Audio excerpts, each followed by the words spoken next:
नमस्कार दोस्तों, राम मंदिर की प्राण प्रतिष्ठा 22 जनवरी के दिन हो चुकी थी, लेकिन इसके ऊपर कई ऐसे मुद्दे, कई ऐसी बातें हैं जिनके बारे में हमें जानना काफी ज्यादा जरूरी है, क्योंकि इसके ऊपर कई ऐसे झूठ फैलाए गए हैं, कई ऐसी सच्ची बातें भी है जो हमसे छुपाई गई है। तो आइए एक एक करके हम कुछ बातों पर यहाँ पर चर्चा करने की कोशिश करते हैं। जैसे कि यहाँ पर एक बात यह भी फैलाई जा रही है कि लाल कृष्ण आडवाणी और मुरली मनोहर जोशी जो हैं वो बीजेपी के सीनियर लीडर हैं और राम मंदिर के लिए इनका अहम योगदान भी रहा है, लेकिन इन दोनों को ही मंदिर की प्राण प्रतिष्ठा में नहीं बुलाया गया। तो ऐसा नहीं है, लाल कृष्ण आडवाणी और मुरली मनोहर जोशी दोनों को ही प्राण प्रतिष्ठा के लिए इन्विटेशन दिया गया था।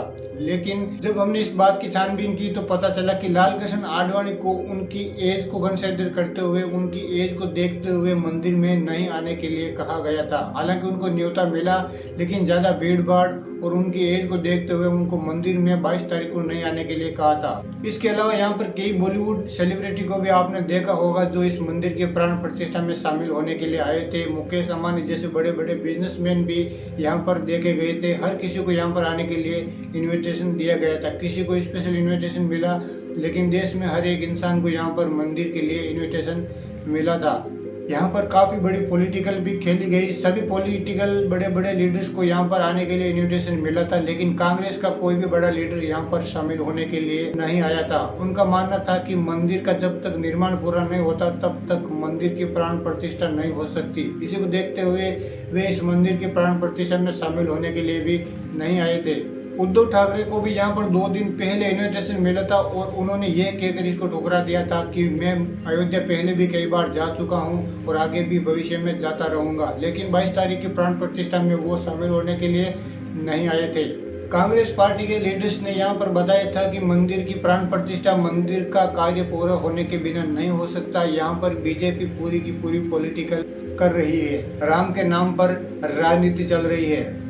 राम मंदिर की प्राण प्रतिष्ठा को कई लोगों ने गलत बताया, वहीं कई लोगों ने इसको सही भी बताया है, लेकिन इस बात को भी हम ठुकरा नहीं सकते कि ज्यादातर लोगों ने प्राण प्रतिष्ठा को सही बताया है।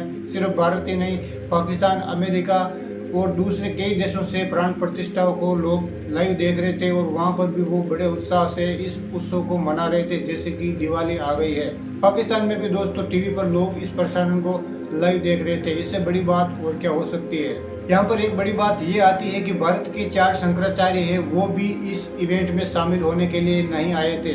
आपको बता दें कि शंकराचार्य कौन होते हैं। तो आज से लगभग 1200 साल पहले भारत में एक शंकराचार्य हुए थे जिन्होंने भारत के चारों दिशाओं में एक एक मठ की स्थापना की थी और हर मठ पर एक एक पुजारी को रखा गया था। उन्हीं पुजारियों को शंकराचार्य कहा जाता है और वो चारों जगह इस वक्त उड़ीसा, कर्नाटक, महाराष्ट्र और गुजरात में है। इन चारों ही शंकराचार्य को इन्विटेशन मिला था, लेकिन इन्होंने यह कहकर इनकार कर दिया कि मंदिर की प्राण प्रतिष्ठा हिंदू विधि विधान से नहीं हो रही है।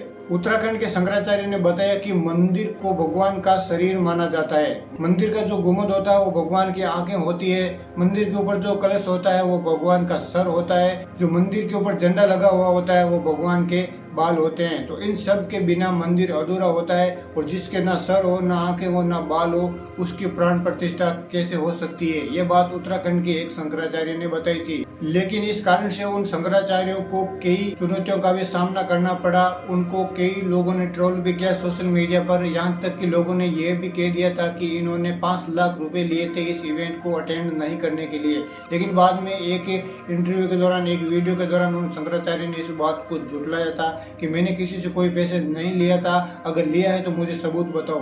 उन्होंने कहा मैंने किसी से कोई पैसा नहीं लिया है, मैं इसी कारण से यहाँ पर नहीं आया हूँ जो हमने पहले डिस्कस कर लिया है। लेकिन दोस्तों एक बात तो है कि प्राण प्रतिष्ठा का उत्सव भारत के अंदर काफी हर्षोल्लास से मनाया गया था। हमें यहाँ पर राजनीति को ना देखते हुए भगवान श्री राम को देखते हुए यहाँ पर जाना चाहिए था। जिनको भी इन्विटेशन मिला है, स्पेशल इन्विटेशन मिला है, उनको वहाँ पर जाना चाहिए था।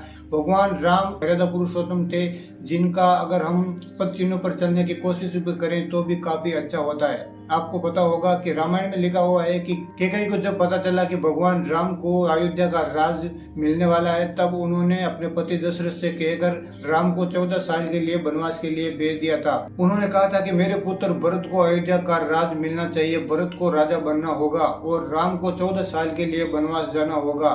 इतनी बड़ी बात होने पर भी राम ने बिल्कुल बिल्कुल भी गुस्सा नहीं किया और हंसते हंसते उनके इस फैसले को स्वीकार कर लिया और वनवास जाने के लिए रवाना हो गई। लेकिन एक बात उन्होंने अपनी माँ कैकेयी से जरूर कही थी कि आपको यह ही करना था, भरत को ही राजा बनाना था, तो ये बात आप सीधा मुझसे कह देती, पिताजी से कहने की क्या जरूरत थी।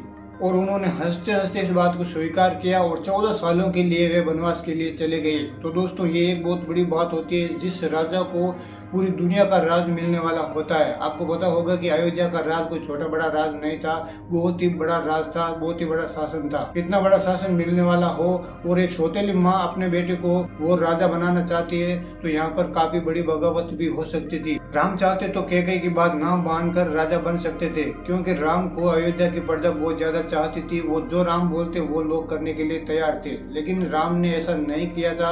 राम ने वनवास जाना ही स्वीकार किया। वहीं दूसरी ओर कई ऐसे राजा भी हुए हैं हमारे देश में या दुनिया में जिन्होंने राज के लिए, सत्ता के लिए अपने परिवार का भी खून कर दिया है, अपने भाइयों का, अपने माता पिता तक को जेल में डाल दिया है।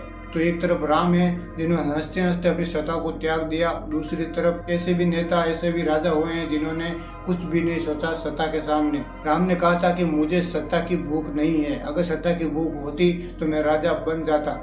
तो दोस्तों यही थी कुछ छोटी बड़ी बातें जो कि हमारे मन में थी, लेकिन हमें इनके बारे में कुछ पता नहीं था। सोशल मीडिया का जमाना है, कई झूठ खबरें, कई सच्ची खबरें भी यहाँ पर फैलाई जाती है। ये हमारे ऊपर डिपेंड करता है कि हम किस खबर को किस नजरिए से देखते हैं। तो आपको ये वीडियो कैसा लगा मुझे कमेंट करके जरूर बताना। वीडियो पसंद आए तो इसको लाइक करके अपने दोस्तों के साथ शेयर जरूर कीजिएगा। मिलूंगा आपसे नेक्स्ट वीडियो में, तब तक के लिए गुड बाय।